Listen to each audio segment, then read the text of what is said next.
Delhi NCR में सांसों पर संकट बरकरार है। राजधानी के सभी इलाकों में पोल्यूशन में इजाफा हुआ है। दिल्ली में AQI 500 के करीब पहुंच गया है। ग्रैप 4 लागू होने के बाद अब ट्रैफिक पुलिस भी एक्शन में है। स्कूलों के साथ यूनिवर्सिटी में भी ऑनलाइन मोड में क्लासेस की जा रही हैं आज से। तो पोल्यूशन का लेवल लगातार बढ़ता जा रहा है। AQI 500 को पार कर गया है। दिल्ली और आसपास के सभी इलाकों में प्रदूषण का स्तर हाई लेवल पर पहुंच चुका है और AQI 500 को पार कर गया है, जो कि अपने आप में एक काफी घातक स्थिति है और उसी के मद्देनजर तमाम अहम कदम उठाए जा रहे हैं। ग्रैप 4 को लागू कर दिया गया है, जिसको लेकर ट्रैफिक पुलिस भी काफी अलर्ट है और किसी भी तरह की कोई कोताही नहीं बरती जा रही है।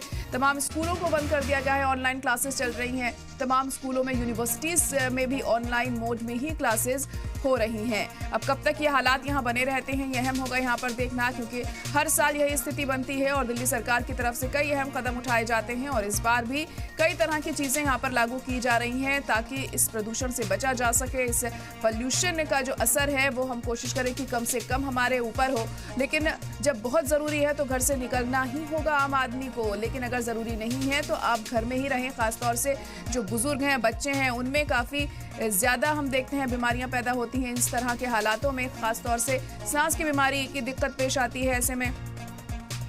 तो तस्वीरें भी देखकर आप समझ सकते हैं कि कितना ज्यादा कोहरा, धुंध और ये पोल्यूशन का जो असर है इस वक्त दिल्ली एनसीआर में दिखाई दे रहा है, जिसके मद्देनजर क्लासेस को ऑनलाइन कर दिया गया है। स्कूलों की और यूनिवर्सिटी में भी ऑनलाइन मोड में ही क्लासेस चलाई जा रही हैं। तो आलूदगी का सितम बरकरार है दिल्ली एनसीआर में। दिल्ली की फिजा पूरी तरह से प्रदूषित होती हुई दिखाई दे रही है और ऐसे में गाड़ियों को भी आने जाने में काफी परेशानियों का सामना करना पड़ रहा है और दिन के समय में भी लाइट जलाकर ही गाड़ियों को निकलना पड़ रहा है।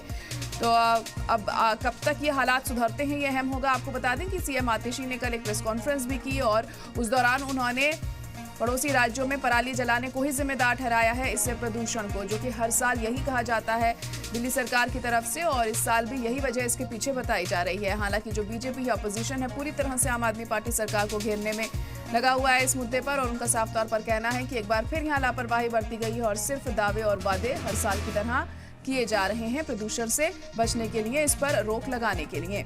लेकिन यही हालात अगर बने रहे तो आने वाले दिनों में और भी ज्यादा घातक स्थिति पैदा हो सकती है। तो दिल्ली एनसीआर में आलूदगी का सितम बरकरार है और जब तक मौसम सर्द रहेगा यही हालात बने रहेंगे। फिलहाल इससे निजात मिलती हुई अभी नहीं दिखाई दे रही है, क्योंकि अभी ये शुरुआत भर है और आने वाले दिनों में इससे भी ज्यादा खराब स्थिति पैदा हो सकती है। हालांकि एहतियात जरूर बरती जा रही है। क्लासेस ऑनलाइन कर दी गई हैं बच्चों की, यूनिवर्सिटी की क्लासेस भी ऑनलाइन कर दी गई हैं। ग्रैप 4 लागू होने के बाद अब एक्शन में ट्रैफिक पुलिस भी है। कंस्ट्रक्शन वर्क पर रोक लगाया गया है। वहीं जो पुरानी गाड़ियां हैं पेट्रोल और डीजल की, उन्हें भी चलने से मना किया गया है, उन पर भी पाबंदी लगाई गई है।